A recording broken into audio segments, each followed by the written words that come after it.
So welcome to the Seeds of Awareness podcast. We are beyond excited with the guest we have today. He's someone who's had a significant impact on us, especially over the last few years. Our guest, Bernhard Guenther, has pieced together ancient esoteric knowledge from various schools of thought with his own highly in-depth research over the last few decades, and has put all of this information together on his incredible website, which is veilofreality.com. On there, he explores a range of topics from the UFO phenomenon, embodiment, the awakening process, relationships, bodywork, and the matrix control system, including political and worldly events, as well as what he calls the hyperdimensional control system. His website has become so popular over the last few years, he's literally crashed his hosting server, he tells us. In February, had 3.5 million hits, which is incredible, which is just a demonstration to how interested people are in this sort of esoteric knowledge. He's a professional bodyworker, a writer, international speaker. He's the co-producer and writer of a documentary that has gone totally viral. It's UFOs, Aliens, and the Question of Contact, has nearly 400,000 views at this moment. He's also produced another mini documentary with his friend Humberto, which is called Know Thyself, and a third documentary, which I believe was an award-winning documentary called Love, Light, and the Time of Transition. Love reality in the time of transition. Oh, love reality and the time of transition. My bad. Okay. On top of this, he regularly publishes essays that can span as long as 10,000 words, very in depth. He runs multiple 9-day retreats a year, which Steph and I attended back in 2016, which was truly life-changing. The one difficult thing with this interview is knowing where to start and what topics to cover, because you span so much. Your work covers so many vast topics, and each of them probably requires like a full month's research just to start getting your head around. So as a disclaimer for any of the listeners, if you're sort of struggling to grasp any of the concepts we talk today, or if it feels overwhelming, just know that's perfectly normal. And Bernhard has just incredible amount of links and resources and goes very much in depth on his website. So for you to do follow-up research on. And in saying that, welcome to the podcast, Bernhard. Hey, Matt and Steph. Hey. Glad to be there. Thank you. Yeah, I'm really excited to chat. We'd love for you to sort of start by telling us a bit about your journey and how you started, how you sort of came to get involved in the work. Well, firstly, living in America, because obviously you got German background, and also how you came to do the work that you do. Yeah, I mean, like you said, I grew up in Germany, Munich. And, I was always, as a kid, I was always more like the outsider, so to speak, the kid that didn't fit in. I got bullied a little bit here and there. And, I was always, even as an early age, I was questioning a lot of things and just living in my own dream world, so to speak. Right. And, but I just went along with the program like anybody else, getting wounded, conditioned, and programmed by living in society, so to speak, or culture. And then I graduated from high school and then actually started to study business at the University of Munich, just because I was also, conditioned program that the goal of life is to make money because that's happiness. So study business. But then a year into it, I mean, I was still in the same mindset. Like in high school, I did something I don't enjoy doing. So nothing changed, So then through synchronicities or some act of grace, I met this guy who became my best friend, and he asked me to play drums in his band. And up until then, I didn't even play drums, although music always had a big impact in me. And so once I started playing drums, I tapped into something transcendental. Like it was just beautiful, like something connecting me with something deep, and enjoyed doing it. And I knew in that moment, this is what I want to do. Screw everything else. So I literally dropped out of a university, worked some day jobs at some warehouse, saved up money. And then with my friend, he actually wanted to go to Los Angeles to study guitar at this musician institute here in Los Angeles. And I actually didn't want to go at first because, I wanted to have a band with him there. But then, fuck it, I go as well and do the drum program. So I studied drums and percussion at the Percussion Institute of Technology. And I moved out of my parents' place when I was 22 straight to Hollywood, which was quite a quite a culture shock. Right in the belly of the beast. Exactly. And then, but I was just, when I get focused, I was so passionate and basically a bit obsessed. I was playing and practicing drums 6 to 8 hours a day and just immerse myself in rhythm and just playing in bands and all of that. I started a band with him. And then after 2 years, he moved back and I just stayed there. I just stayed here, playing in bands. And throughout this whole process, playing music is obviously, making any form of art is it's a very emotional process. You're expressing yourself emotionally, right? And back then I was into pretty heavy music, very complex music, but some music I could bury myself in emotionally and express myself, suppressed emotions, especially anger, depression, despair, sadness, frustration, like this teenage angst, so it was like a clear and cleansing, but then more and more opened up, right? So more stuff came up and, like I was just always curious by nature, and then kind of how the universe worked, like certain people come into your life or the teacher appears when the student is ready, so to speak. So I met my mentor literally out in the desert at a desert rave, which also was my introduction to psychedelics, mushrooms, and all of that, which opened up a whole new world. All the good stuff. Yeah, and then he introduced me to body work and yoga. And as a matter of fact, I got my first massage body work session on like 3 or 4 grams of mushrooms out in the desert, tripping my balls off, which was profound though. Well, it was just like, I truly felt like the body is energy, right? And I'm not the body, there's just more to life and all of that. And just really opened up my mind in many ways. It was just a trigger basically, right? So I really got interested in deeper spirituality. I started yoga, I got more into body work. I found a new talent I have, which I didn't know I have, right? And he taught me some things and people just came to me, I worked on them. And then I got more into like, basic spirituality back then, into Krishnamurti, Alan Watts. And then I was introduced to Carl Jung, shadow psychology and all of that. And one thing led to the other. And then, but still I felt like I still couldn't fit in, like something was off, like something is not right about this world. So I was like, I started to question the world as it is. And then I got more into conspiracy stuff, more into the fringe. And that was back in the 90s. So there was no internet, right, really, and no YouTube. So actually my mushroom dealer back then, she introduced me to David Icke in the 90s. I got into his work, and back then VHS tapes, right?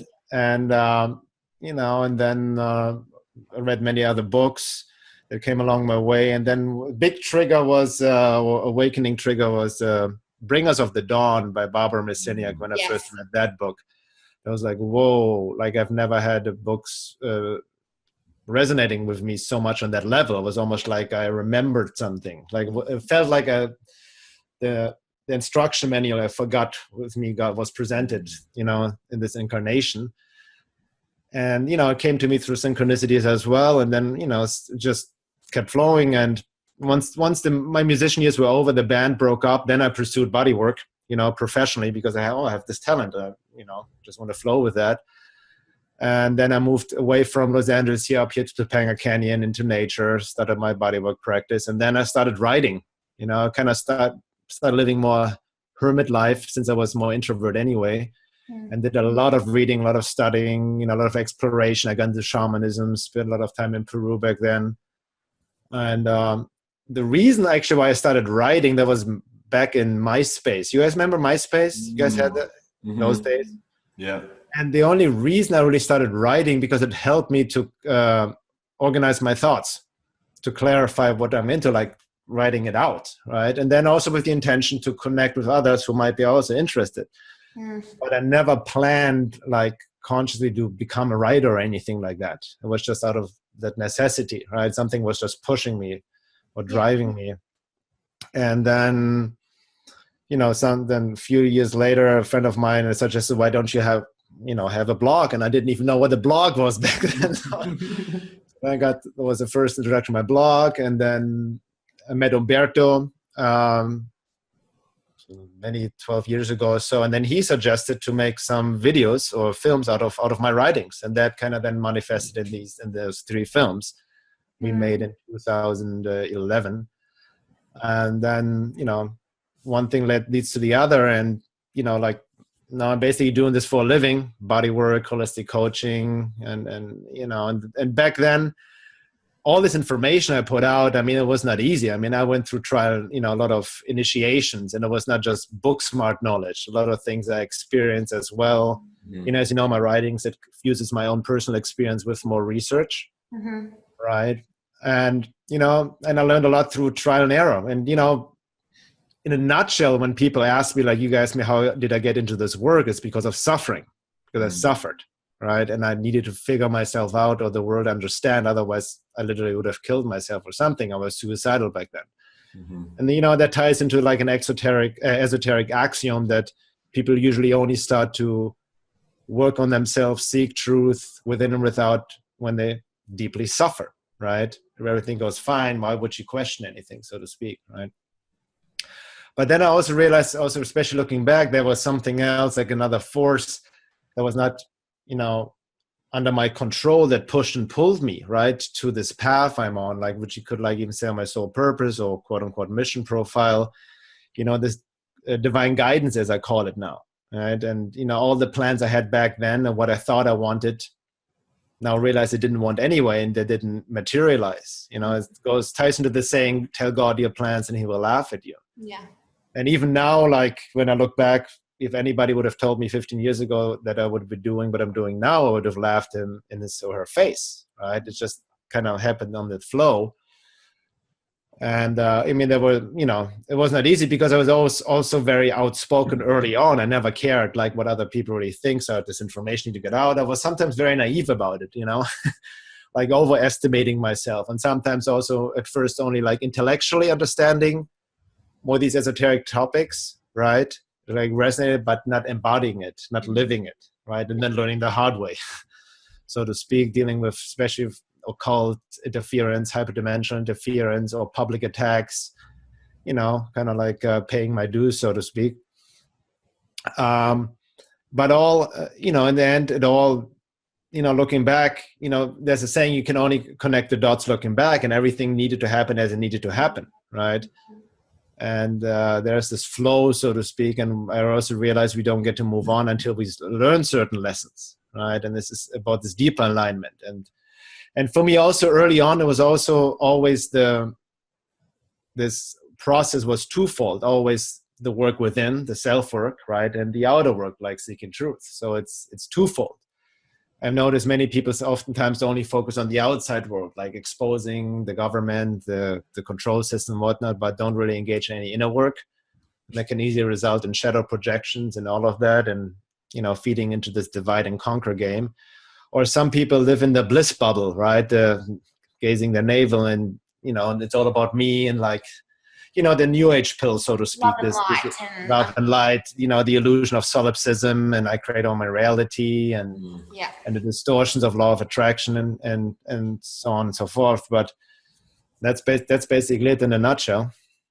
Yeah, right. I guess what me and Matt, we'd been delving down lots of rabbit holes, hadn't we, Matt? And he was. I've been pulling her down some for sure. Yeah, I was kind of I was a bit resistant to a lot of them. I was like, well, you're crazy. But to be honest, Bernhard, and I speak for Matt especially, is like,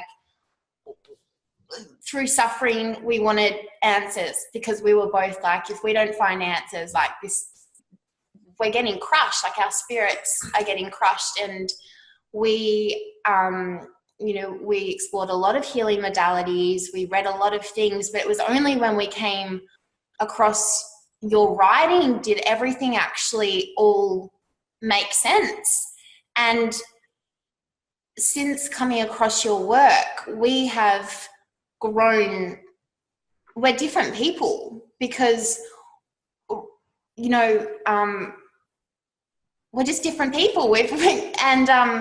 It was just funny, and I think what started us on the journey towards following you so closely and really like being guided by you is we wanted to see you at a festival. sorry, you were coming to Australia. You were coming to speak at Maitreya. That was back in early 2016. 2016. We were sort of going through a bit of a similar thing to you, like being quite disillusioned with the system. We'd done that whole trying to find happiness through money and wealth and material gain, and sort of through our own suffering, we'd come out the other side, much unhappier than we were before with addiction. Steph had been battling an eating disorder, always seeking and craving validation, conflicts in relationships, and sort of get to that point, as you said, like enough suffering where you're like, what the fuck is going on? Like, I've got to actually figure this stuff out. And so we sort of started delving into some psychedelics as well, and it was probably the main reason we wanted to go to Maitreya is the psychedelics and which was kind of our trying to purge out the system and control of and it our all. pain. But then I saw you, someone tagged me in a post listing on Facebook that you were talking at, and I saw some of the topics you were going to talk about, and I was just like, oh my God, this is like, it spoke straight to our soul. And then it got cancelled last minute. And the night before. Yeah, the morning of. Yeah. So you were even in Australia already. And I always wondered whether maybe because they had, it got cancelled, possibly because they had invited speakers like yourself and Maxie but anyway, I then got delved right into your work, and then one day Steph woke up and I said, by the way, Steph, we're going to Peru in a couple of months. Literally, no, it was a month. It was a month before we were meant to go, and he was like, we're doing a retreat with this German man who talks about the hyperdimensional matrix and all this stuff, which for me, like, because me and Matt are quite different. I've always been a bit more conservative and very plugged into the matrix. I grew up in a world where even though I felt like something was wrong, I was very conditioned to be subservient to my conditioning. And I struggled with a lot of cognitive dissonance when Matt and I first started dating. And so when Matt said to me, we're going to the jungle and it doesn't matter about your uni, this is the most important stuff, I was just like,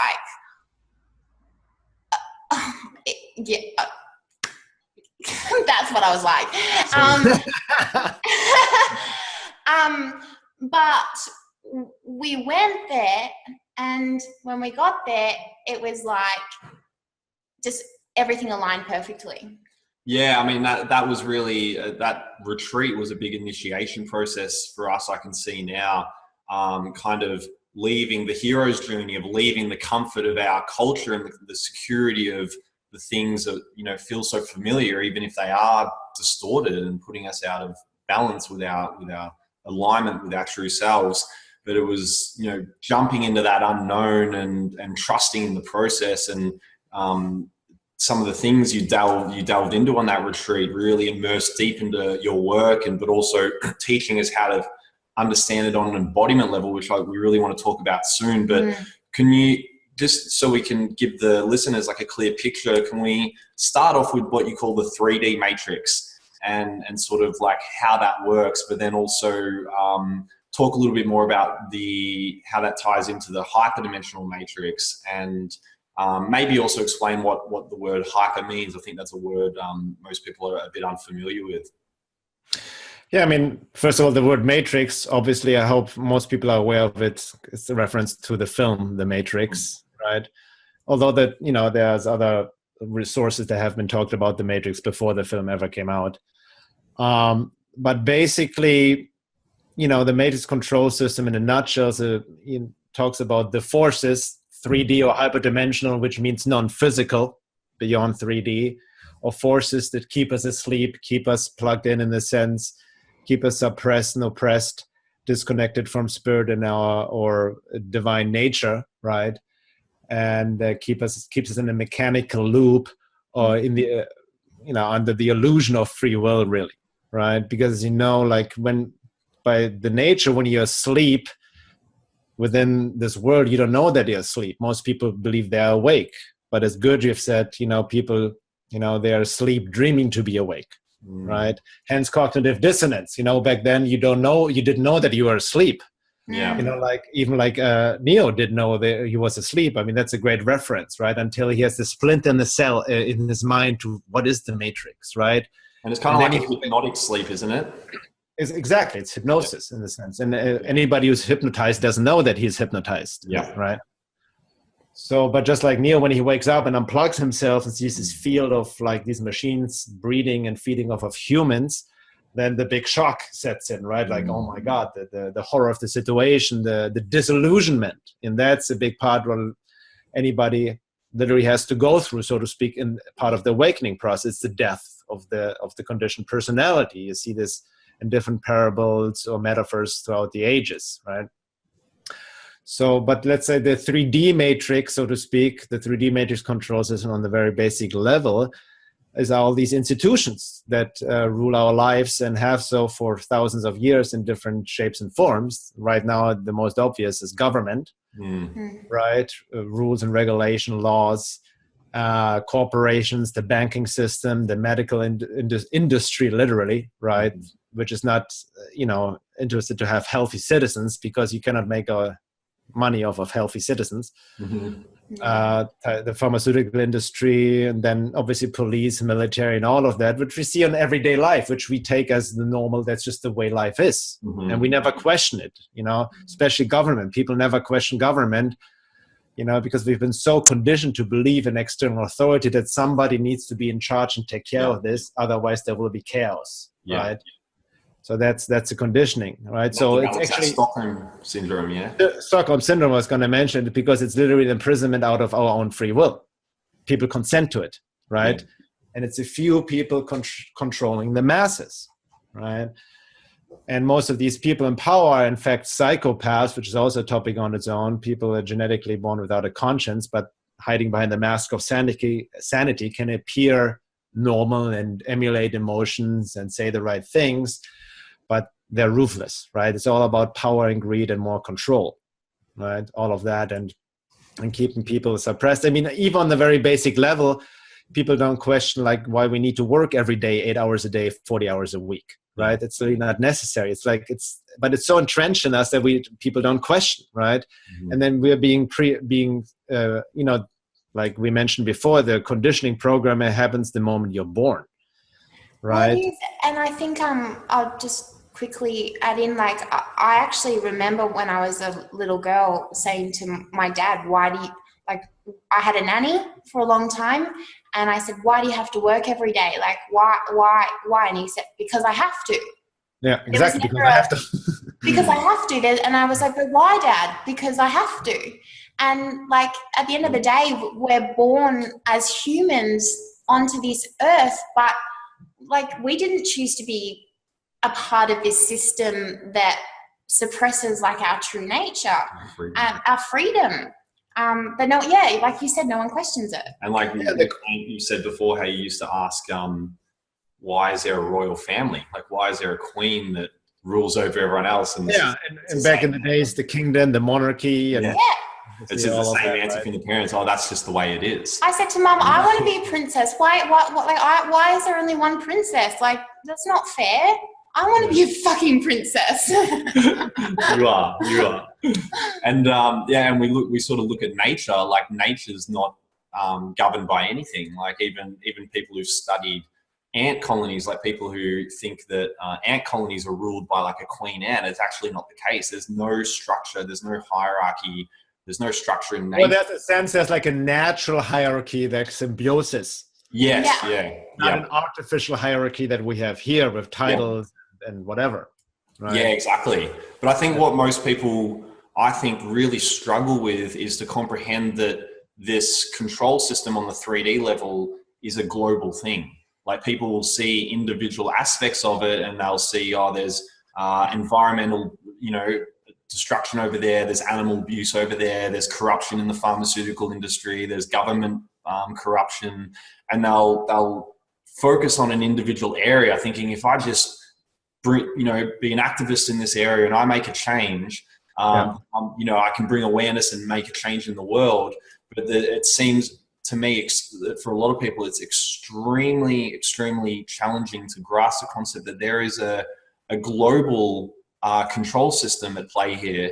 And it seems that it's because if people admitted that, their whole world would begin crumbling down like Neo in the Matrix. Everything they believed would have to dissolve away. And that's, most people don't want to let go of their comforts, do they? Or their security. And their bank accounts and their investments and their,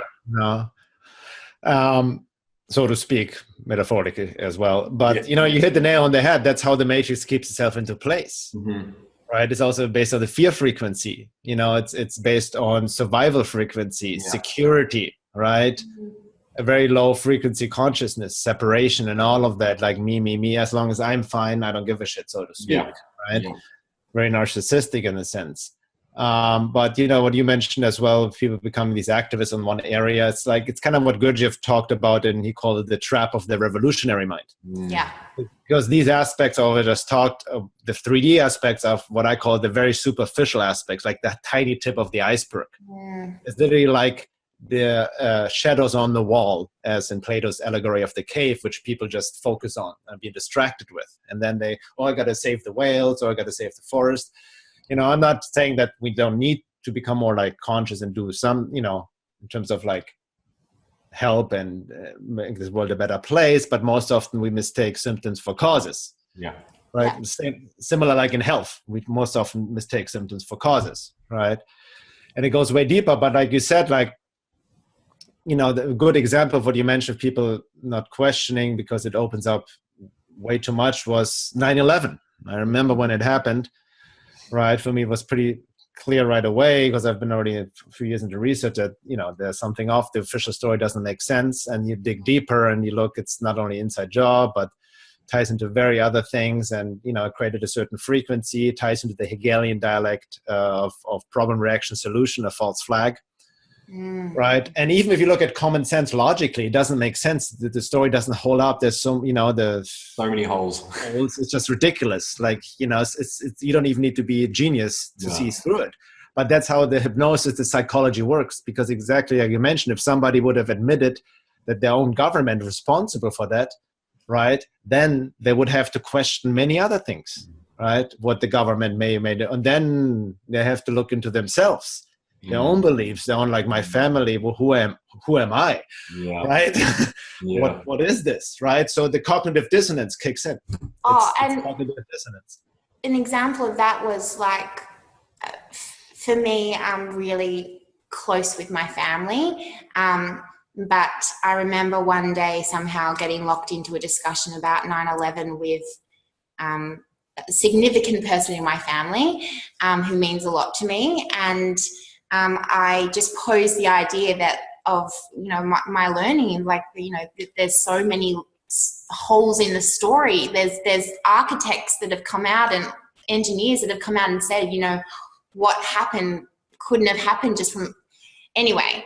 And from basic physics perspective. In science, undeniable, but I remember in that moment, the look on their face, it was like a look of disappointment, and they called me loopy. Oh, you and your loopy spiritual conspiracy theory stuff. Yeah, it's being used as an ad hominem attack. Yeah. It was. That's how we keep each other in line. And the shame that came over my body, and this is stuff that, just one example of a multitude that have happened to me because of, the culture I live in, where like you question something, and as soon as you question something, it's like people bring you down to, put you back in line. And I think that's 9/11 is one of them, I think. Yeah. Yeah, 9/11 is many ways a litmus test, so to speak. Like, but that's a great example of how the Matrix keeps itself in place. People policing each other, right? It's not like you need to, back in the days,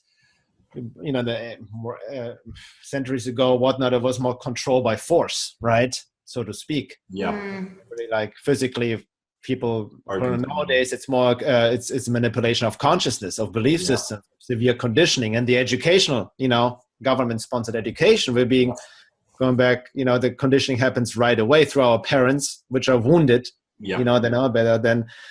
And then the educational program, you know, with being taught this official history, which is also basically lies in many ways. Yeah. And we just take it on and never ever question it. We just don't question it, right? Yeah. And then we become, like Gurdjieff said, we're just very mechanical. Like, you know, like official education doesn't teach you how to think for yourself. You know, it doesn't even teach you emotional intelligence, nor does it teach you how to trust your intuition and the body mind, for example, you know, in itself. But it's like the intellect of worship. Information, memorize, grading, right? If you pass this test, then you're a great, acceptable citizen. You can have success. You know, that's how the Matrix tempts as well, with this conditioned idea of success, money, family, happiness. You know what I mean? Fame and all of that. Because once you ask these deeper questions, ask trigger topics, you know, it's no good for business. It's not good for your career. That's why a lot of people don't speak out, because they're afraid what other people may think of them, or they may lose their job or their money and all of that, right? So it's like, again, I have to say, it's again very selfish, right? Most people are not interested in truth and integrity, but more their own quote unquote well-being, so to speak, right? And sometimes it's willful ignorance, sometimes it's just their conditioning, right? But, you know, like you mentioned, it's a global thing. So there's a superficial matrix I just mentioned. Then there's a level below, kind of like still the 3D matrix, but a bit deeper. And you see the control mechanisms behind governments, behind institutions, banking, corporation, all of that. And that goes more into secret societies, right? Like the Rothschilds controlling the bankings. People call the Illuminati and all of that, right? Or the shadow government. And you realize that whoever is in charge, the official politicians, presidents, whatever, are not really in charge anyways. They're puppets themselves. And there's really literally no choice through voting at all. Nada. Because you also realize, as it is usually the one left versus the right, and you see on the top level, both are controlled by the same head. The same people. Right? Same people giving people the illusion of choice. You know, the Bilderberger Group, like all of these, you know, still 3D institution acting from behind, right? So that's that, and that's even most people are even not aware of, right? And let alone going deeper now into the hyperdimensional matrix, 4D, non-physical matrix. Well, yes. I was just going to cut in there because as you were about to say, this 3D matrix ties into a much, much deeper topic. And this is really dependent on how far people want to go down the rabbit hole. And I think that what can happen when we begin waking up to as you said, the horror of the situation, even on the 3D level, it can actually trigger this kind of state of despair, this state of hopelessness, and being like, well, what's the fucking point if it's all controlled, if it's all... It's pretty dark. It's and it can get really dark when you look into the pedophile stuff, trafficking. Most people have no idea what blinkers they've got on, especially in our Western culture, because everything we're fed is fed to us by the education system, by the media, which is completely controlled. And we don't question it. We because we've been born and raised in that culture. Our parents have been born and raised in that culture. It's like a fish not being able to question the water that it's swimming because it's all they've known. But that process of despair and hopelessness we can go through when we begin waking up to that. Looking back now, I can realize that was actually an important process. That was shedding that ego construct, purging everything off so that the phoenix can kind of rise from the ashes, or the true self can begin to rise. But what are some things you can tell people to sort of who might be going through that process that can give them a little bit of like glimpse of light to hang on to, or some things that, you know, looking back on your own, process of going through that really helped you? Yeah, no, good point, Matthew.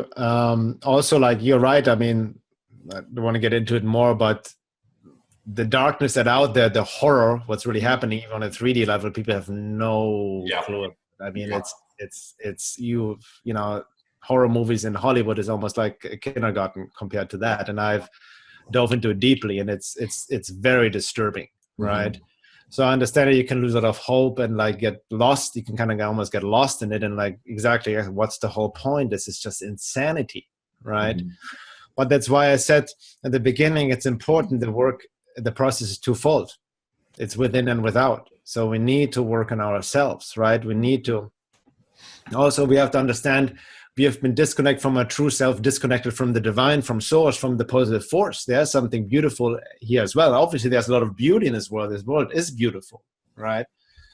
But then we have also corrupted these concepts like love. You know, a lot of people, myself included, have mistook many things for love, which are not love at all, right? In the true esoteric or spiritual meaning of the word, right? So this example of that. Well, love, you know, like, for example, like, you know, a lot of people when they're passionate and they're, you know, let's take a relationship and you're jealous at somebody, you're like, oh, this is a proof I love you because I'm jealous. No, this is not, it's not love. You're possessive. Yeah.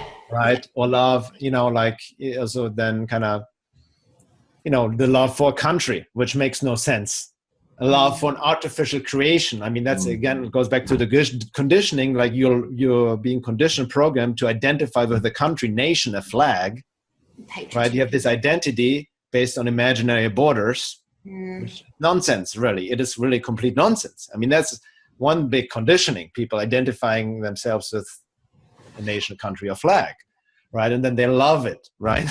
What does that mean? It's an illusion, right? So that's a good example, you know, or we mistake passion for love, right, so to speak. But when you look back into esoteric gnosis and teachings, love is light is knowledge, and love actually relates to knowledge, right? But knowledge, not intellectual information knowledge, but understanding, right? You see, you know, accepting, you know, things and people for who they are without trying to change them, for example, and all of that, right? So that's just, you know, and we all learn by trial and error, you know, and that's, I mean, the topic of love is a whole topic on itself because it really depends on our level of being, of our embodiment, soul individualization, what level of love we can access. Because in our state of being as human beings, as we are with our conditioning and programming and genetic modification, you know, we cannot even fully anchor and hold the true divine love. It would burst. You know, it's like shooting 10,000 volts through a cable that can hold only 10 volts. So we're not even fully, you know, able to experience this true, you know, cosmic divine love, right? So there are different levels of love as well. But what? Now I lost my train of thought. Actually, what we were talking about before? Well, if you don't mind, I've got a quote that you wrote about this. Do you mind reading that, please? You're a better reader than me. Just about the disillusionment process. I thought this really resonated with me, this quote. Depression, anxiety, and many other psychological issues people are being labelled with, or we label ourselves with, are most often a normal reaction to a society that is very much removed from nature and from spirit. They are not pathologies in the sense the mainstream culture society tell us, which then treats people with pharmaceuticals or limited Freudian psychology of it's your mummy daddy stuff, trying to adapt people to the matrix culture, instead of realizing that depression, for the most part, is a cry call from a soul spirit begging for attention. It's a normal reaction to the pathology of the world that has become normalized. In fact, it means that your spiritual immune system is actually working. Disillusionment is already part of the healing, i.e. becoming free from the illusion, albeit not always a pleasant process. As Krishnamurti said, it's no measure of health to be well adjusted to a profoundly sick society. Depression is most often a spiritual crisis and doesn't get healed by focusing on the symptoms, as most modern socially approved healthcare treatments do. And that was one of your essays. Right. I think that really helped me start making sense of this journey, because actually begin seeing it beyond this 3D, what we can see, touch, taste sort of thing, and realize that there's a much higher spiritual process going on, that we're on a soul journey. This coming here is about spiritual growth. And it really helps you get a bigger picture of this and sort of learn to walk between those two worlds. And, obviously see the beauty and the importance of this human experience, but remembering who you actually are. and why we came here, which is what that book Bringers of the Dawn is kind of like an alarm clock memory, like reminding us of what we're here for. It's what's so brilliant. And but then this also ties into the hyperdimensional matrix, because on that journey, in those realms are other hidden forces or beings that don't necessarily want us to ascend, don't want us to grow, or they're part of the program to test us along the way. So yeah, we'd love to sort of start leading into that and get into some of the really the deep stuff. Yeah. No. Thanks for reading that again. That was a good reminder for myself. But what else, the disillusionment process is inevitable on the journey, right? And that's why, most people avoid it when they take the New Age pill, which I took at some point, the love and light. Guilty. New Age admission. Until you purchased that pill, that was the wrong pill. Yeah. That tastes bitter. And you go through the New Age disillusionment. But anyway, but that's the rising, like you mentioned before, the phoenix out of the ashes. Like you have to go walk through the valley of death, the shamanic descent into the underworld, right? The death. I mean, that's a true meaning of the second birth, so to speak, right? And it's not a pleasant process at all, right? But in terms of what you mentioned, like also these forces. It ultimately comes to the question, why is all this evil? And we try to get rid of evil. Like we want to fix things and get rid of it, and something is broken, the world must be fixed. But in reality, and I've been there, like we need to fight and fix this and save and all of that. But these are actually matrix programs in itself. That's how the matrix truly gets us from these hyperdimensional realms, by activating the idea that something is wrong with reality.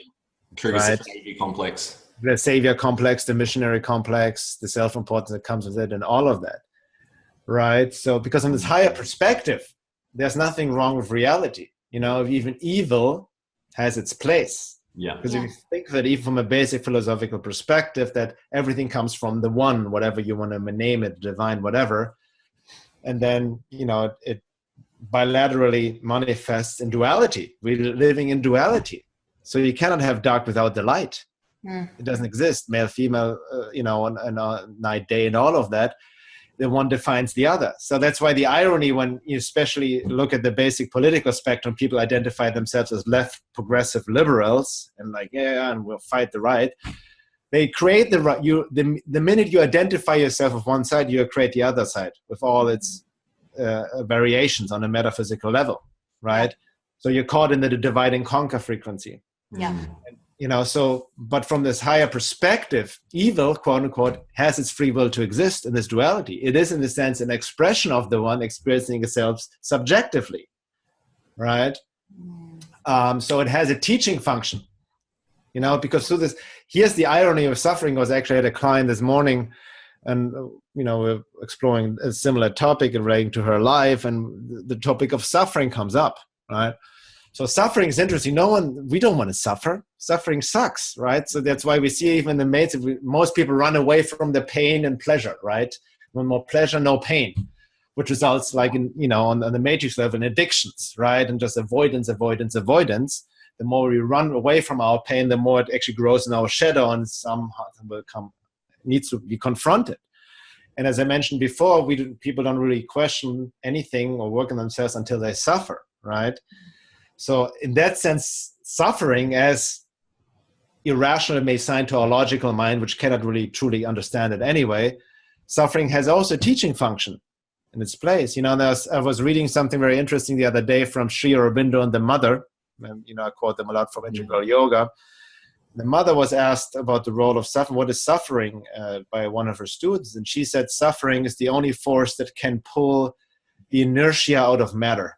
Right, to awaken matter, so to speak. And in this evolution of consciousness, like you mentioned before, all is about the evolution, soul evolution, right? All these are lessons. So that's the teaching function of suffering. And then the paradox or the irony is then also, but then engaging in the work, right? In seeking truth, healing ourselves, doing the deeper self work, then we can transcend suffering. Then we can transcend the matrix, beyond the duality. That's really the time of transition we are in, to really be reborn in our true selves beyond the duality. It's not escaping it. It's not avoiding it. It's not about denying it. It's not repressing it. It's about transcending it. Oh, and so I think suffering is a beautiful process. Like, I was a steam train about to, hit something really hard. And I was, when I was suffering, I was very sick, and I was fighting it, and I was suppressing it, and I was self-medicating. But it was only when I started to, through, read about your work and your embodiment stuff and using suffering as a way to actually grow and to understand myself and to find my true, what my spirit is saying. Like, suffering is your spirit communicating, like you're not living in alignment with why you're meant to be here, why you've been put on this earth. So that's what I wanted to add about. That's what Gurdjieff talked about, the necessity for conscious suffering. Yeah. Right, which conscious suffering means basically is staying with the friction within. From an esoteric alchemical perspective, it's about igniting the alchemical fire within. Yeah. To burn, and then to burn in the fire of transmutation. But most people they project right away. They get triggered, reactive, and then blame the outside world. It's like creating all this emotional loosh, which, by the way, these forces we talk about it a bit, feed off. That's the ultimate, secret, so to speak, that humanity is not on top of the food chain, so to speak. But to this conscious suffering, meaning like that you don't give in to your mechanical reactive behavior. It doesn't mean to suppress things. There's a difference between esoteric concept of conscious suffering or suppressing, when you deny and you just like push it down into the unconscious. Conscious suffering is being aware of it, but not acting on it, right? Not reacting to it, and keep to the opposites, that friction. That's how you transmute, how you build your astral body, your soul, so to speak. Now, on the other hand, what Gurdjieff and Adyashanti said as well, for example, like a lot of people are actually addicted to suffering. Many of us, we are addicted to suffering, but we don't know it. Yeah. Right? And I see this, I've seen it myself, I see a lot of clients, sometimes people actually do not heal their issues because part of them are very identified with that self-pity, that victimization of suffering, right? And then it creates like, it's very paradoxical, right? But a lot of it we are addicted to suffering in many different ways. That's another way, like how we, are so mechanical and don't see how we sometimes do self-sabotage ourselves constantly, right? Or attached to the story, as the saying goes, right? And all of that. So that's just the paradoxical aspect of suffering that, like I have to say my biggest breakthroughs or my biggest insights and healing moments, has been coming from deep suffering, like literally being close to death, suicidal. But looking back, that was like a shamanic initiation. It was literally rebirth, and it happens in phases, right? It's not this one-time thing. You're like, it's like a spiral out over cycles, and there are different dark nights of the souls, and it all depends. It's all individual journey as well. It's very different for each of us, so you cannot compare yourself to others, which is another trap of the matrix. I call it the disease of comparison, when we compare ourselves to others. And understanding it's a highly individual process, right? And what works for one may not work for another, and all these kind of things. And we try, and then when something works for us, and we try to project that onto other people and be like, do this, absolutely, follow this plan, and not honoring their own unique. Exactly. And especially like a lot of, healers, coaches, therapists, I've been found we need to watch out when we give advice. I need to check myself. And I process people. It's just like, am I really like, because I'm not in a position, I'm not, you guys, we've worked together, like I'm not here to tell people what you should do. That's not, I want to empower to tap in your own intuition and insight and what works for you. And we need to watch out exactly in that project what may work for us, whatever it may be, psychologically, diet-wise, whatever, onto other people, right? So, and you know what, that's probably been one of our biggest lessons from you, Bernhard, because your writing, the way you express it is not from some kind of like guru perspective, or it's just truth drawing upon your own personal experience. It's not, you're not trying to convince someone, persuade someone. You're not trying to preach. And that makes your work so relatable, but also very I get nervous in interviews. Sorry, I can't think of words, but non-confronting maybe. When people try and preach to you, it naturally repulses them. It's like, fuck you can't, like, this is my life, you know, this is my stuff. And that's why this business, we're Seeds of Awareness. And that we got stuck on the whole martyr complex thing, especially with the whole vegan stuff and trying to shake people awake. But now we're actually realizing that no, everyone's on their own soul journey. Some people aren't even meant to wake up in this lifetime. So what we can do is we can just create a platform, and if people, as you say, with the eyes to see and the ears to listen, connect with our messages, then great. And we're also, that's the other trap, we're always trying to seek answers from external things. We're always trying to look for people to tell us what to do, or us come to Bernhard Guenther and be like, we're broken, tell us how to fix ourselves. What do we do? And that's another trap, like the trap of that keeps us in the matrix, as well as fighting the matrix. All these things keep us in the matrix, and as you said, the only way out is actually to transcend it. And the biggest thing about your work that you focus on, which I feel separates you from just about everyone, is this process of transcending the matrix is a process of embodiment. And that's why I'd love to sort of start talking a little bit more about embodiment and what that actually means, because every time, and that's probably why you've had the most significant impact on us, not because you've never really told us anything about what to do. You've just helped us in our process of becoming more embodied, working through our own shadows, our own traumas, our own things that lie within us, and the own unique lessons that we need to learn from that. And so I'd love for you to talk about what embodiment means and how it relates to this awakening process. Yeah, good question. Well, first of all, really need to define definition for embodiment, because a lot of people misunderstand that term. Yeah. When you hear embodiment, you right away think, oh, I need to be more in my body, more in touch, right? There's some truth to it, but it goes way beyond just like from a physical perspective of working out, being in your body, being fit and all of that. You can actually have mastery over your body, like a Cirque du Soleil or high-end acrobat or high-end athlete, but not be embodied from a spiritual, esoteric perspective in the true meaning of the word.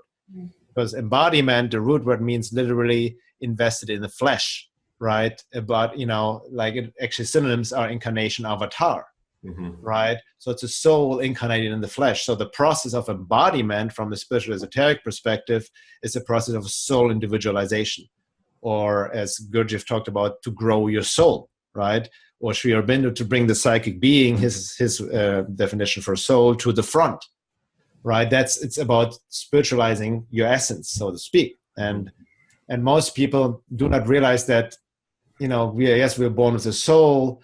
Well, not everyone. That's a whole different topic. But it needs to be developed, and it's like essence. But our essence is through the matrix being shut down, and we build this false personality through the conditioning, right? Through the matrix belief system, and then we develop wants, needs, or desires we have, which are not even our own, but we don't know that. Most people don't know there's a pursue life goals and desires that are literally not coming from their true self, but are conditioned. But then when you tell a person that, well, don't know yourself, well, everybody will say, I know myself, I like this, I don't like this, and all that. But that's, again, they mistake their true self for their conditioned personality, right? And I can relate to that. Many years ago when I was in my own conditioning, I wanted certain things so badly, and I thought that was truly, but it was not me. And I didn't, now I'm looking back, this is not what I wanted anyway, right? So that's a differentiation. And the process of embodiment from the esoteric perspective is, again, in this soul individualization, the growth of the soul, and that the ego, the personality, became a clear expression of soul, with a connection to the divine will, which connects you to your soul purpose. And that process also does require to get into the body, definitely. But it's not like going into your body in terms of just working out and, just sweating it and creating endorphins, which, by the way, ironically, people can get addicted to that as well and can actually remove them from the embodiment process, right? By building more muscle armor or getting obsessed with their physical, shell, so to speak. Right? Well, that's probably one of my traps when for me is like I as a way to cope with stress, I run until I can't feel anything. And and it's the ultimate example of dissociating from myself. Exactly. Yeah. I see this a lot, and it's nothing to be said. It's nothing against exercise. It's just with what kind of, intention and consciousness you do that. Yeah. In terms of embodiment, it's also about getting out of our heads, because we live mostly in our heads. We're born, this whole culture is raised as the worship of intellect, especially nowadays with computers, smartphones, Facebook. It just keeps us up here all the time. And like you mentioned before, the more we stuck in our head up here, the more we look outside, right? For somebody to tell us what the fuck to do, somebody guide me, and all of that. And then we compare ourselves with others. Or maybe he or she, should all the shoulds come in. Yep. Yeah. Right. And that's a trap.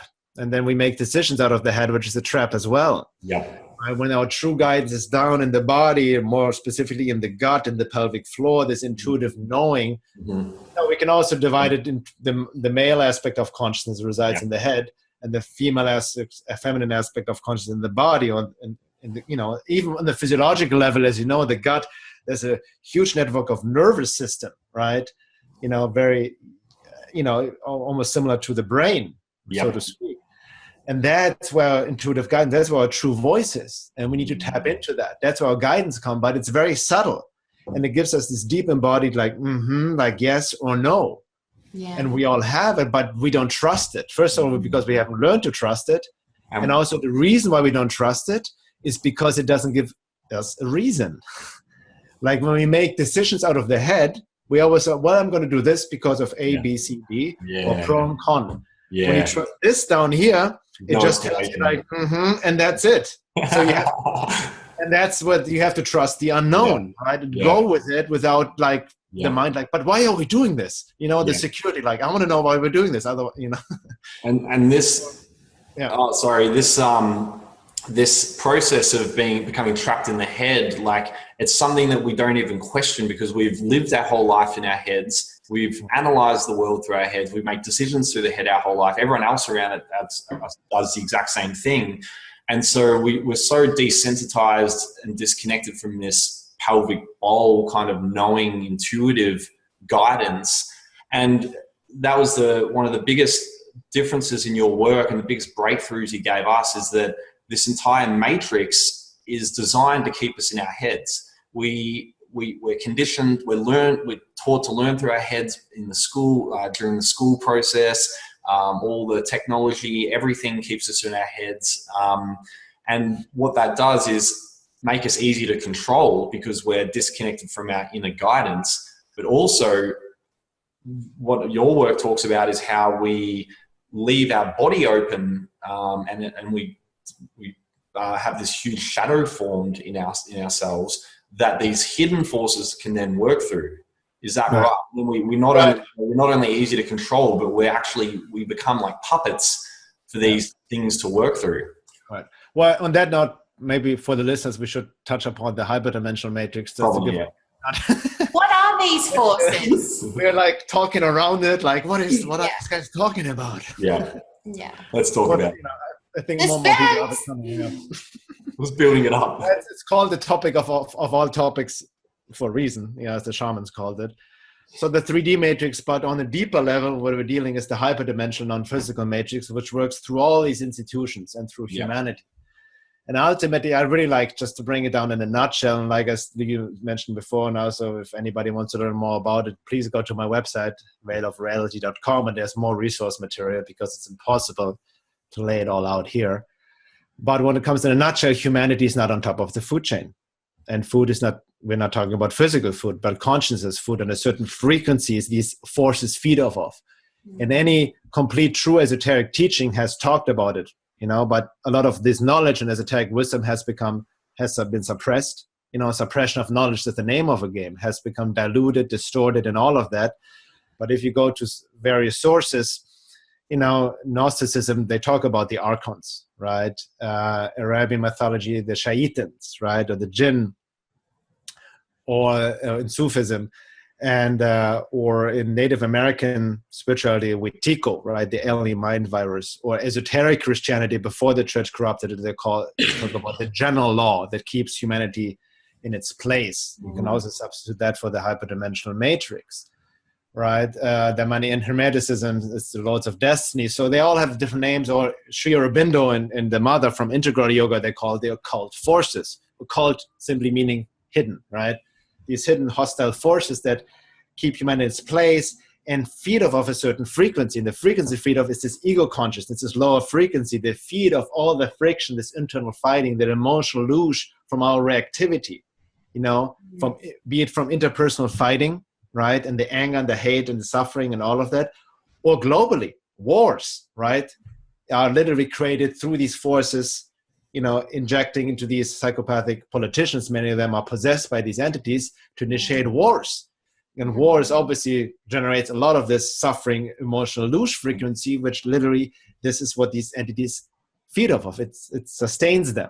So they try to always, that's the whole agenda. Like on the 3D matrix, when we just are distracted by, as I said, the shadows on the wall and the politician institutions, we think it's, or corporations, we think it's mostly about power and greed, like they want more money and more power and control, which is true on that level. But ultimately, it's all about this food frequency.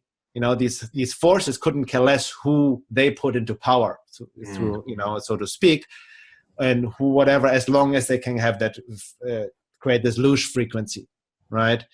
And we naturally, and we all are being subjected to these forces one way or another. Everybody is. Most people are just not aware of it, right?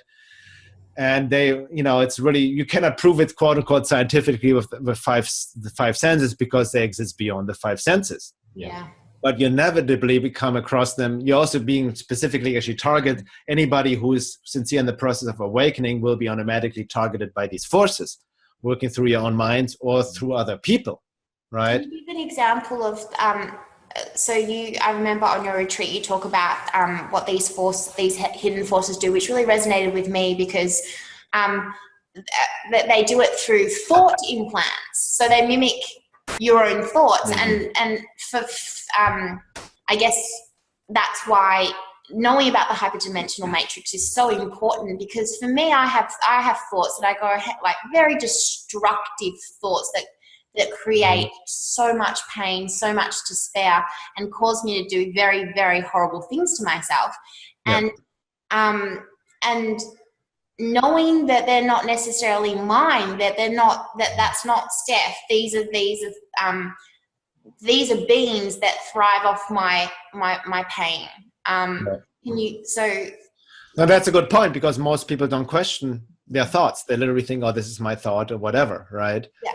And this happens with thought injections. And you have, as you just mentioned your example, the interrelationship between thought and emotion, because the moment you have a thought, identify with it, negative, whatever it may be, it creates a certain emotion, a feeling, so it puts your frequency down. Yeah. And that results in maybe in a self-destructive action. Like, so there's all this interrelationship, right? But it's important to keep in mind that also these forces, that's why they're so specific with each of us. They only can interfere or tag us with our own corresponding issues, wounds, or blind spots, right? So they heighten them. So if it's for you, your weakness was your self-image or trauma, whatever happened, right?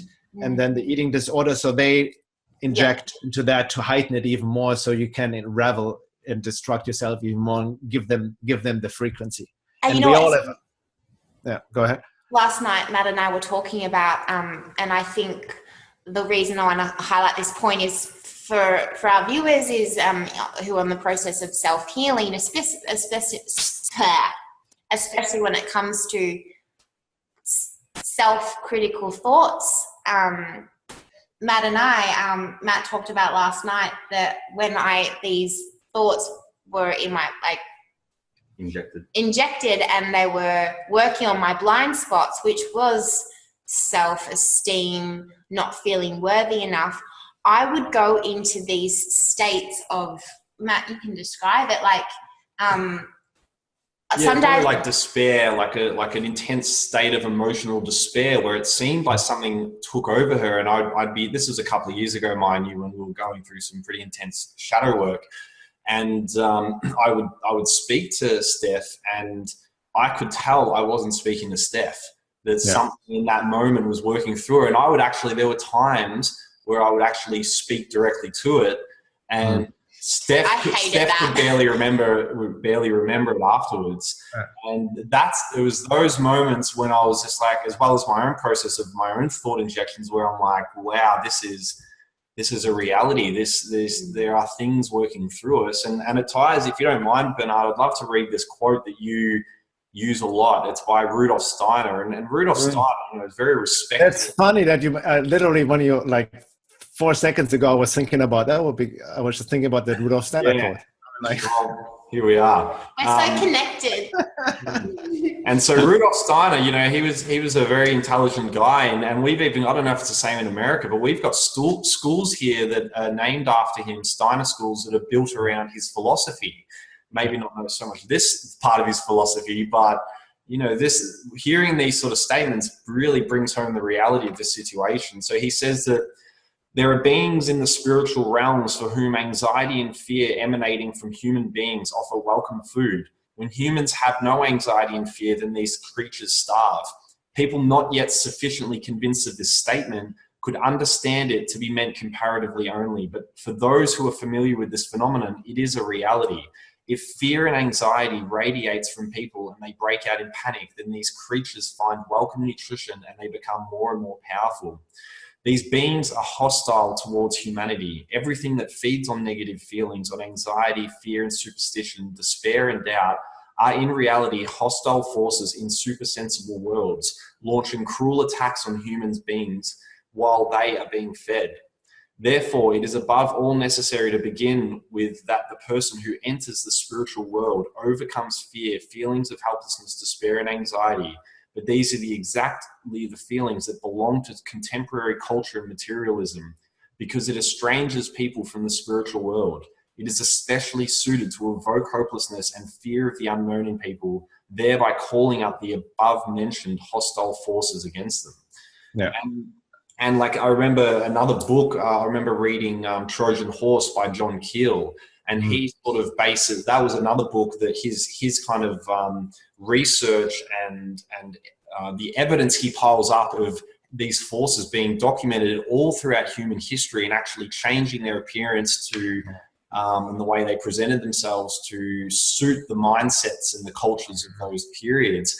And he sort of based it a bit on the, for people who, and you can correct me if I'm wrong here, but for people to understand maybe how this works, he based it on the light spectrum theory. So how humans, what we can see and experience in reality is based on a very narrow bandwidth of the light spectrum, but just beyond our senses, there's ultra or infrared rays, and below our senses are ultraviolet rays.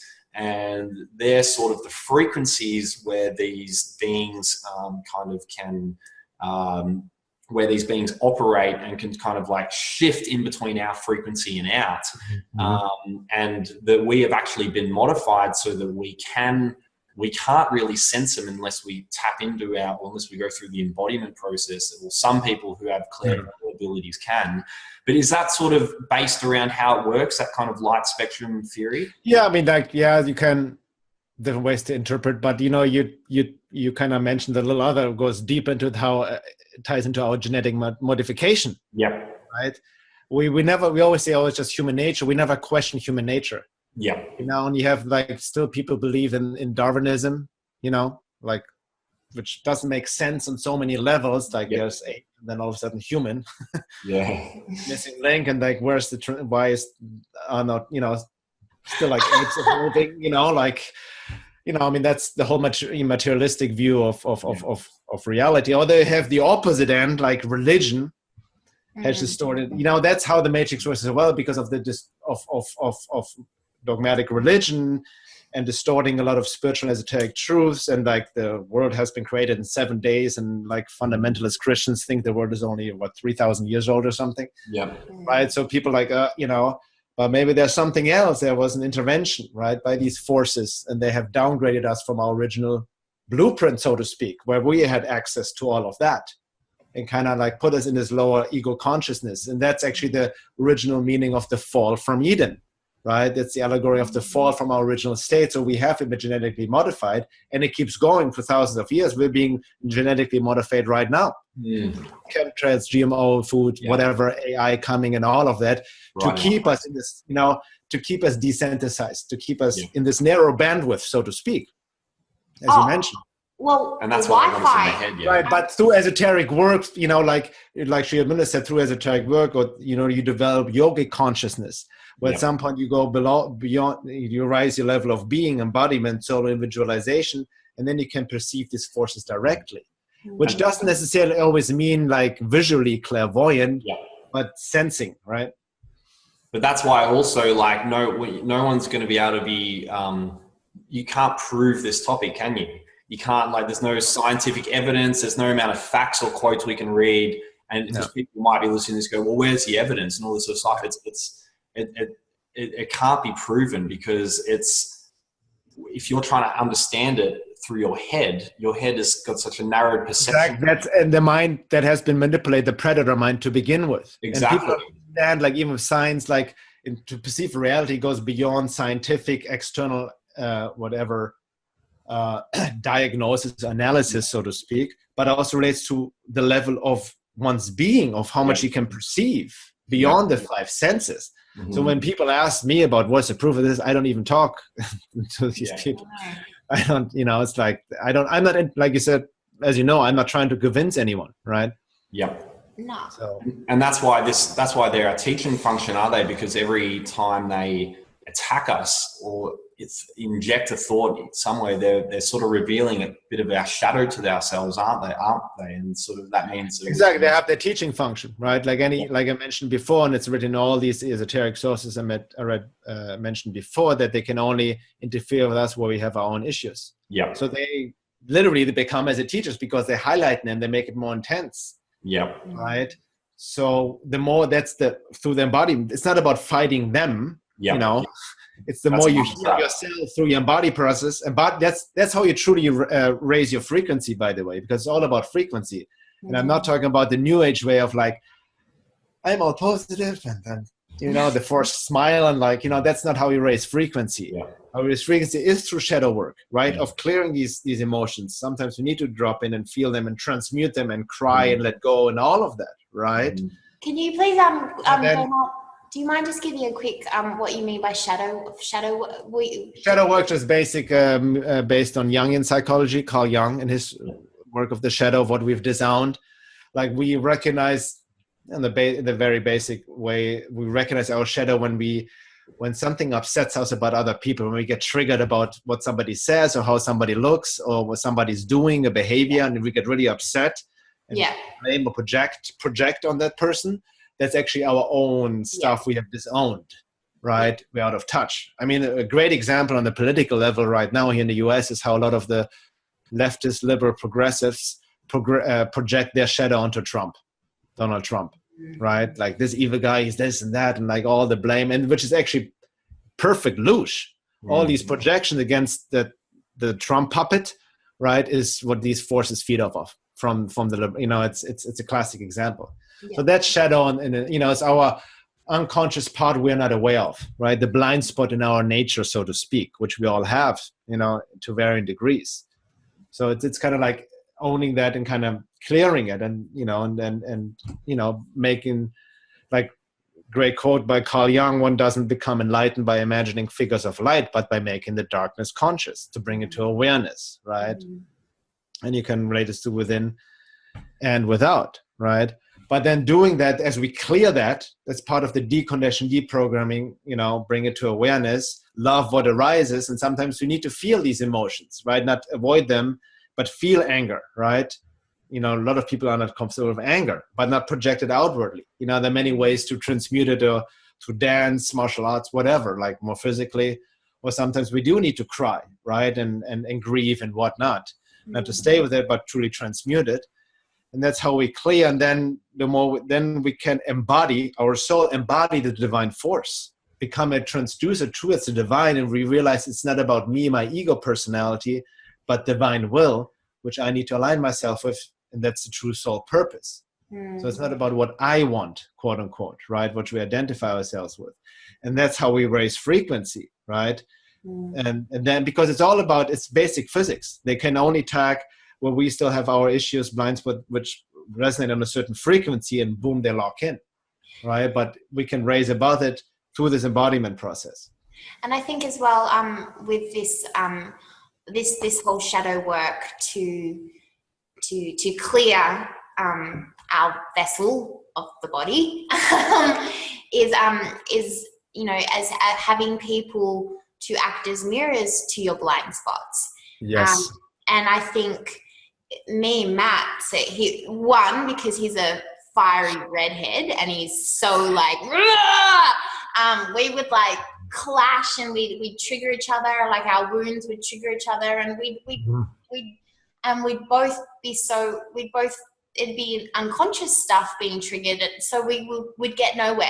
Project it onto each other. We'd project it onto each other and we'd get defensive and reactive. And after your retreat, understanding the reasons, the wounds within ourselves that were causing this, it's not necessarily that we were fighting. We just didn't understand what was going on within. Since understanding your work and delving into Carl Jung's work as well, Matt and I have been able to identify those parts of ourselves that were getting triggered in the other person.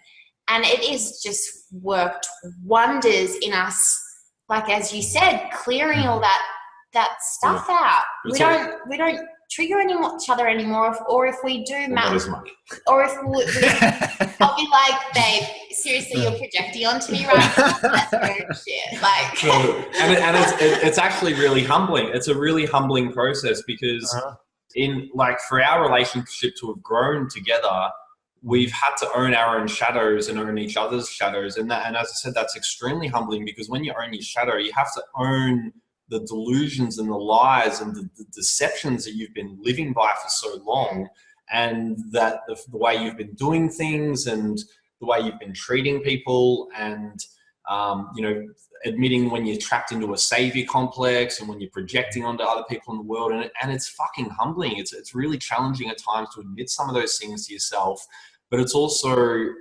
important just to be gentle on yourself in that process, to realize that up until now, you've been doing the best you can. You've been a victim of this culture and all these forces trying to manipulate you. And whilst you don't want to be a victim, you also want to be gentle and forgive yourself, and realize that there's always opportunity for growth. And that when you actually own your shadow and you sit with it, that the light that can then start emanating from you, once that's kind of felt and cleared, it's really, really worth it. But it is a process that does require a lot of humbleness, doesn't it? Absolutely. I mean, that's you tie onto, like, from an esoteric perspective, lies to the self are the most damaging and hardest to detect. Yeah. And the ego doesn't like to admit that. Yeah. The lie, it's always easy to blame the outside, someone, something, whatever, right? And project rather than taking true self-responsibility. But like you said, it's beautiful. Like, you guys are a very inspiring example of a conscious relationship that can use the vehicle of a relationship for that kind of work. Then it's almost even more rewarding. It's almost like a catalyst all the time. If both partners are conscious and can use it. People, usually my work, I process with a lot of people who are in relationships, men or women, and usually happens one person wakes up and the other doesn't. Right. And then trying to wake the other person in, and it's just not helping and working at all. Right. Because as you're pretty known for yourself, relationships take on a whole new level when you engage in that kind of work. Right. It's not like, it's not the usual relationship 80% of the world are engaged in what they're looking for, the matrix-based relationship, which it's not a judgment, it's negative, it's just the way it is. Right. It's a whole different level. But you also notice, like that's mentioned a point, self-work by yourself has its limitations. Yeah. The exact reason we have our blind spots, right? And usually comes, or the shadow aspects which come only out through others. That's why it's really important to get the mirror, right? The feedback from others, you know, but who also engage in the same work. So, and that doesn't come from a shadow projection, right? Like even for me, like I still have, you know, my teacher and healer I go see her every few months, needing feedback. Like we need some mirroring as well. I'm not awakened, fully enlightened when I still get triggered. I need to work on myself, and I need also my support. It's very normal. Yep. Right.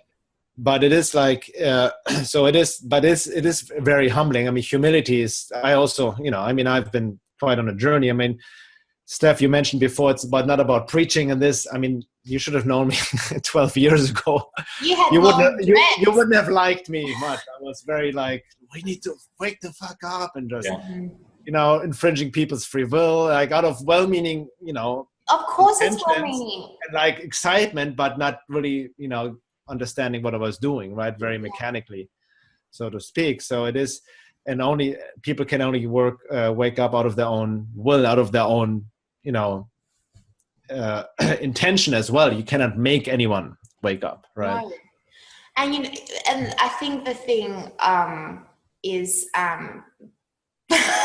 both Matt and I will acknowledge is, you know, I didn't know you 10 years ago, but I'm sure, like compared to now, when Matt, for everyone listening, when Matt and I first met Bernhard, and this is not a way to stroke your ego, okay? So, but we'd both never been magnetized by an energy like yours, Bernhard, because there was something, nothing seemed to take you on from your center. You know, we've met a lot of teachers and healers and mentors and people, and they talk about all this good stuff, but like you were just like embodying it. And like being in your energy, I wanted to, like, I just hung on to every word you said, and I wanted to be more like you. I wanted to live more like you, and I think that's where the power lies, is that when you are anchored in your body and you take yourself to a higher frequency, naturally people around you will gravitate towards you and be inspired to do the same for themselves. And yeah, I just want to, yeah. Well, first of all, don't, you know, become me. I want to become you, you know. Damn it. But, you know, you hit on the point, because in the end, we are, like the embodiment process, we are frequency anchors, right? It's about anchoring the frequency, right? The divine, like this being. And that's, you know, from a metaphysical perspective, even Bring Us to the Dawn talked about it. I mean, like, even when I read the book in the late 90s, you know, it was resonating, but I still wasn't like getting it or applying it. And the reason, as I read it, like, wow, like now I have experienced a lot of the things that has been written in that book, right? And he also embodying it to a degree, that we have more positive effect on the world by anchoring the frequency than actually by us doing. You know what I mean? Or talking about things, but it's the frequency of the game. So that's where we can affect others, so to speak, you know, and I feel that's maybe what you experience in a sense. Exactly. Yeah, and that's what inspired actually this project, Seeds of Awareness, because we realized that's all as frequency anchors in our own embodiment process. We plant seeds of awareness through our frequency in everyone we meet. And some of those seeds may grow, some of them may lay dormant for a while. That's out of our control. We can't force the process. All we can do is just focus on our own process and let the magic. Absolutely, yeah. Also, what I wanted to mention, remember, because you said in this whole self-work process, the shadow work, you know, it's very humbling. So we need to also be good to ourselves and gentle, right? It's true. You know, we need to, like, it's kind of tricky because the path is very narrow. So we need to, on the one hand, also watch out not to fall into spiritual bypassing, right? Where we can easily overestimate ourselves, or the ego always likes to hijack certain experiences, and like, oh, I'm so, you know, in all of that. I'm so enlightened.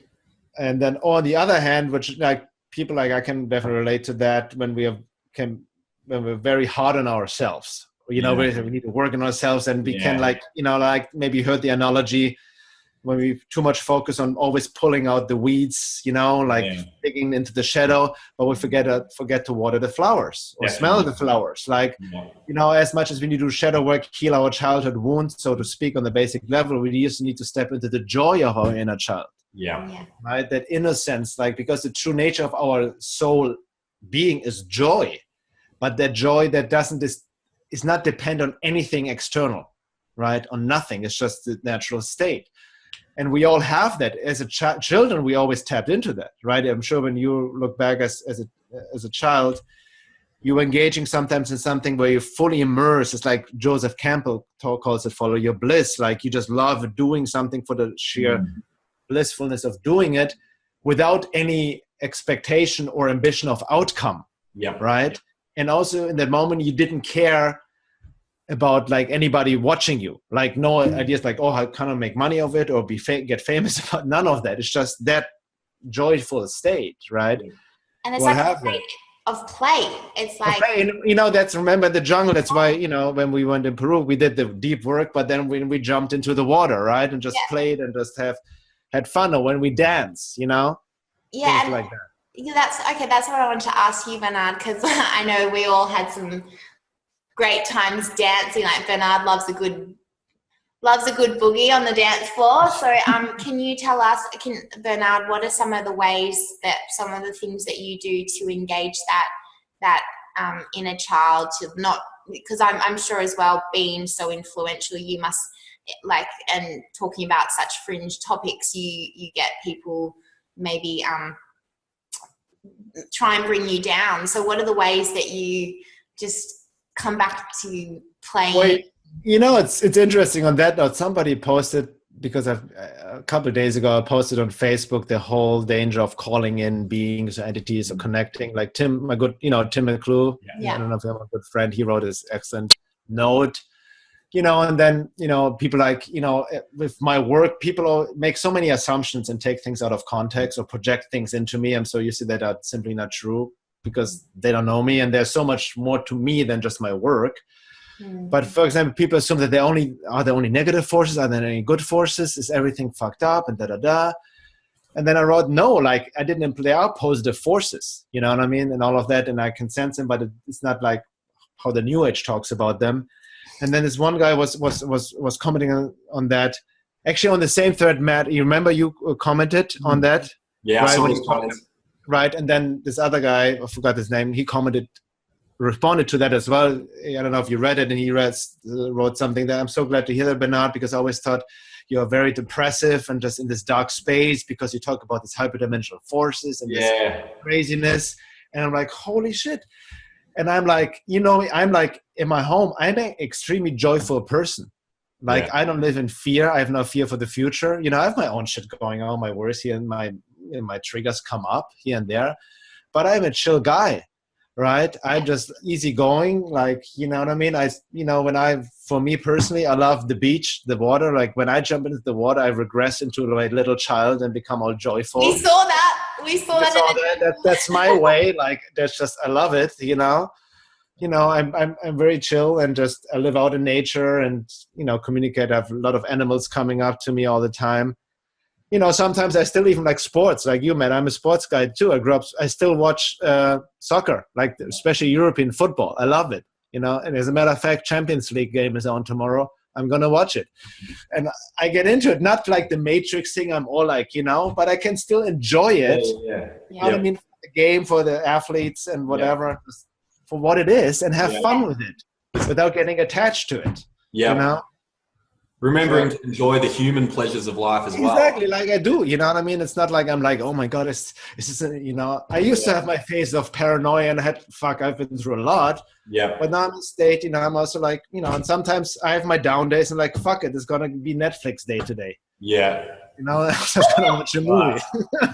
maybe it's your badass German accent that triggers people into fear. I guess so. So, but to ask a question, that's what I say, look into your own life. It can be the most simple thing what gives you joy. Yeah. But maybe you feel guilty about it.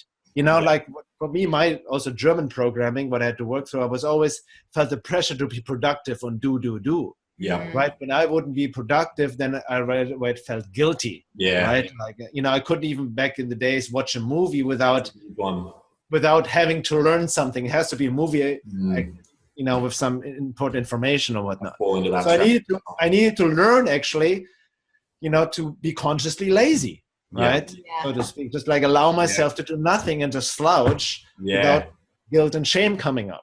And really enjoy it. I know, because it's like, whose expectations are they, like, that we should be doing all the time? Like this, like Philip Shepard, the supervisor in the head. Yeah. Yeah. And that's why Philip Shepard's got this amazing exercise that I got off his website called Just Receive. And it guides you through just receiving from life rather than constantly think, because we're so conditioned to always be giving. And, that's a good point. It's interesting. Now in my life, I feel more and more like I'm more and more aligned with what I'm here to do. And my work is, I love my work. It's my vocation. It's not even work. But I've out of noticed, like, I'm, like I said, I'm not claim to be enlightened or awake by any means in the true meaning of those words. But I do notice more of a flow where things just more come to me and I respond rather than me trying to do and initiate or manifest. It's more effortless flow, so to speak. No, it doesn't mean that there's not hard work involved in it, obviously, but there's not this this desperation behind it. The pressure I put on myself. Well, we might wrap it up there, Bernhard. We've been going quite a while. We've had such an amazing time chatting with you. It's we could speak to this man forever. We could actually. Well, we can always do a part 2. So. Time does transcend when we're talking to you. And as I said at the start, like, we've obviously covered a lot of topics here, and each of them, is a whole topic in itself. And especially this concept of the hyperdimensional matrix and the hidden forces. I mean, that can be one that really triggers people into a lot of fear. And it's not the purpose of this at all. It's actually that, to liberate us. It's to help liberate us, to help actually make sense of what's going on here so that we can free ourselves. And it's not about becoming afraid of them. It's about transcending it by tapping into our own inner power through our own embodiment process. And I highly recommend people who, some of this stuff may not have made perfect sense or whatever, to do their own sincere research and to sit, if it triggers them in any way, if it brings up any discomfort, any of this information and challenges their belief systems, just to actually be okay with that and sit with it and breathe through it and be open-minded, because Bernhard's not trying to prove anything. We're not trying to prove anything. It's just about putting information out there that may really help people in their own awakening process. I think just to touch on that, I think that's the key, is open-mindedness. Like, there is more than one way to look at the world, and this is just another way, and it's pretty cool. So. Yeah, and also, like, for me, seeking truth is a process. I would never claim this is it. Because even look in the past and look some of my past research or like writings many years ago, I don't agree with myself anymore back then, because now new information came in, new experiences. Like I'm willing, I can admit to myself that I was wrong, right? So, I'm not here trying to be right in a sense. Like, I'm just figuring things out. I have some puzzles of, some pieces of the puzzles, maybe like many others, and that's it. And that's my role, and we all play our own roles, and that's really what it comes down to in a nutshell, right? Absolutely. And so for people to do more research, your website, veilofreality.com, the coolest website. I don't think anyone's opened it more times than I have. It's got everything you could ever need on there. It's incredible. All the films, all the essays, all the notes, all the interviews, literally everything. It's so amazing. You also do one-on-one Skype coaching. Is that right? For people who want to holistic coaching. Yeah. Holistic coaching. So thank you so much for coming on the interview with us. It's been an amazing chat. Thank you. We look forward to it again. Well, maybe let's mention, I might probably most likely come down to your area. Yes. For all you Aussies there. How far are we leaning towards a definite yes of coming? Definitely, I think it's 80-90%. I feel like that I just have to get it organized with your help and others, definitely. Like, I think most people say like February would be a good day. February. Well, if everyone follows his website, follows his Facebook page, Bernhard Guenther, they'll be able to stay up to date, especially people here in Australia, about when that'll be happening. But Yeah, thank you so much for the chat. Planning to coming to Byron Bay, Melbourne, Sydney, maybe give some talks, workshops, I don't know. And then if people want to stay in touch, sign up to my mailing list. Yep. Website. Amazing. All right. Well, from everyone in Australia, cheers, mate. And we look forward to seeing you soon.